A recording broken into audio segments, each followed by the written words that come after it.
கல்வி அபிவிருத்தி மன்றம் பதுளை மாவட்டத்தில் வாழும் பொருளாதார ரீதியாக பாதிக்கப்பட்ட மக்களின் வாழ்வாதாரத்தையும் கல்வி முன்னேற்றத்தையும் மேம்படுத்தும் நோக்கில் 3 முக்கிய செயல் திட்டங்களுடன் களம் இறங்கியுள்ளது.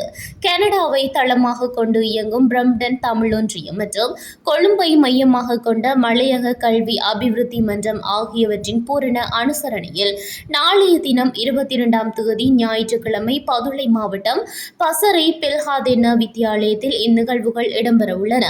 முதல் செயல் திட்டத்தின் கீழ் மடுல் சீமை, கல்லுள்ள, டூமோ மற்றும் யூரி ஆகிய பகுதிகளில் வசிக்கும் கடுமையாக பாதிக்கப்பட்ட குடும்பங்களுக்கு எரிவாயு அடுப்புகள், மின்சார கேத்தல்கள், சமையல் பாத்திரங்கள், உடைகள் உள்ளிட்ட அத்தியாவசிய பொருட்கள் மலையக கல்வி அபிவிருத்தி மன்றத்தினால் நேரடியாக வழங்கப்பட உள்ளன.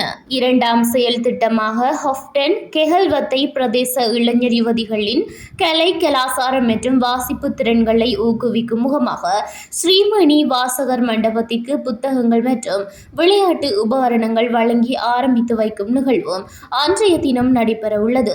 மேலும் 3ஆம் செயல் திட்டமாக லுணுகலை ஸ்விண்டோன் தமிழ் வித்தியாலய பாடசாலைக்கு தேவையான காரியாலய ஒழுங்கமைப்பு உபகரணங்களும் மன்றத்தினால் வழங்கப்பட உள்ளன.